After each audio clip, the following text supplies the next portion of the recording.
स्वागत है आप सभी का एसएस न्यूज में। मैं आपके साथ मुस्कान। विजयपुर शहर में स्थित गगन महल पार्क के लिए 1,50,00,000 रुपए का अनुदान इसे विकसित किया जा रहा है और साथ ही विजयपुर जिले में प्रशासन और पुरातत्व विभाग की ओर से इन्हीं के सहयोग से नगर में स्थित शाही इमारत गगन महल पार्क को हाईटेक टच दिए जाने का निर्णय लिया गया है ताकि जनता घूमने आए और इसका आनंद ले। इसी के चलते विजयपुर जिले में आज गगन महल का दौरा किया गया है और साथ ही जिलाधिकारी की ओर से इस बात की सूचना दी गई है। तो देखिए इस पर एक नजर।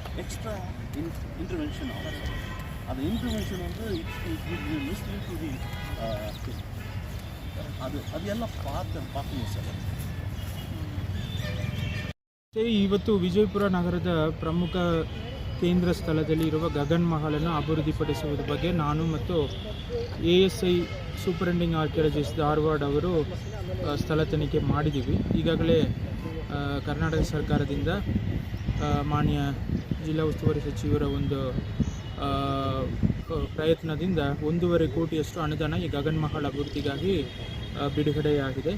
ಸೊ ಆದ್ದರಿಂದ ಇಲ್ಲಿ ಇರುವ ಕಂತಕವನ್ನು ಅಭಿವೃದ್ಧಿ ಮಾಡುವುದು, ಇಲ್ಲಿ ಉದ್ಯಾನವನ್ನು ನಿರ್ಮಿಸುವುದು ಮತ್ತು ಇನ್ನಿತರ ಮೂಲಭೂತ ಸೌಕರ್ಯಗಳನ್ನು ನಾವು ಮಾಡಬೇಕಾಗಿರುವುದರಿಂದ ಅದು ಹೇಗೆ ಮಾಡಬೇಕು, ಇಲ್ಲಿ ಗಗನ್ ಮಹಲಿನ ಒಂದು ಸೌಂದರ್ಯಕ್ಕೆ ಯಾವುದು ತೊಂದರೆ ಆಗಲ್ಲದೆ ಹೇಗೆ ಅದೇ ರೀತಿ ಮಾಡಬೇಕು ಎಂಬುದರ ಬಗ್ಗೆ ಇವತ್ತು ASI ಅವರೊಂದಿಗೆ ಪರಿಶೀಲನೆ ಮಾಡಲಾಯಿತು. ಸೊ ಮುಂದಿನ ದಿನಗಳಲ್ಲಿ DPR ಅನ್ನು ಫೈನಲೈಸ್ ಮಾಡಿ ಮತ್ತು ಕೇಂದ್ರೀಯ ಕಚೇರಿ ASI ಅವರಿಗೆ ಮತ್ತು ರಾಜ್ಯದ ಪ್ರಮೋದೋತ್ಸವ ಇಲಾಖೆಗೆ MOU ಮಾಡಿಕೊಳ್ಳೋಕ್ಕೆ ನಾವು ಪ್ರಸ್ತಾವನೆಯನ್ನು ಸಲ್ಲಿಸ್ತೀವಿ. ಮುಂದಿನ ದಿನಗಳಲ್ಲಿ ಅದೇ ರೀತಿ ನಗರದಲ್ಲಿರುವ ಎಲ್ಲ ಪ್ರಮುಖ ಸ್ಥಳಗಳನ್ನು ಕೂಡ ಅಭಿವೃದ್ಧಿಪಡಿಸೋಕ್ಕೆ ಈ ಥರ ನಾವು ಕ್ರಮಗಳನ್ನು ಕೈಗೊಳ್ಳುತ್ತೀವಿ. ಇವರ ಜೊತೆ ಈ ಗಗನ್ ಮಹಲ್ ಪರಿಸರದ ಒಂದು ವೀಕ್ಷಣೆ ಮಾಡಿ ಕೆಲವೊಂದಿಷ್ಟು ಸಲಹೆಗಳನ್ನು ನಾವು ಕೊಟ್ಟಿದ್ದೀವಿ. ಯಾವ ರೀತಿಯಾಗಿ ಹಳೆಯ ಕೋಟೆ ಕೊತ್ತಲುಗಳಿದ್ದಾವೆ ಅವುಗಳಿಗೆ ಯಾವುದೇ ರೀತಿಯಾದಂಥ ತೊಂದರೆ ಆಗದಂತೆ, ತದನಂತರ ಅದಕ್ಕೆ ಹೊಂದಿಕೊಳ್ಳುವಂಥ ಕೆಲವೊಂದಿಷ್ಟು ಸ್ಟ್ರಕ್ಚರ್ಗಳನ್ನು ಅಥವಾ ಪಾತ್ವೆ ಅಂತೇನು ಹೇಳಿರ್ತೀವಿ ಅದನ್ನೆಲ್ಲ ಮಾಡಬೇಕಂತ ಡಿಸೈಡ್ ಮಾಡಿದ್ದೀವಿ. ಡೀಟೇಲ್ ಆಗಿ ಇದ್ರ ಬಗ್ಗೆ ಇನ್ನೂ ಚರ್ಚೆ ನಡೀತಾ ಇದೆ. ತದನಂತರ ಇದು ಭಾಳ ವರ್ಷದಿಂದ ಹೆಂಗೆ ಪೆಂಡಿಂಗ್ ಬಿದ್ದಿಸ್ತಾರೆ. ಈಗ ನಮ್ಮ DC ಸಾಹೇಬರು ಬಂದಂದು ಭಾಳ ಒಳ್ಳೇದಾಗದು ನೋಡೋರು ಸಿಟಿ ಒಳಗೆ, ಅದ್ರ ಬಗ್ಗೆ ಏನು ಹೇಳ್ತೀರಿ?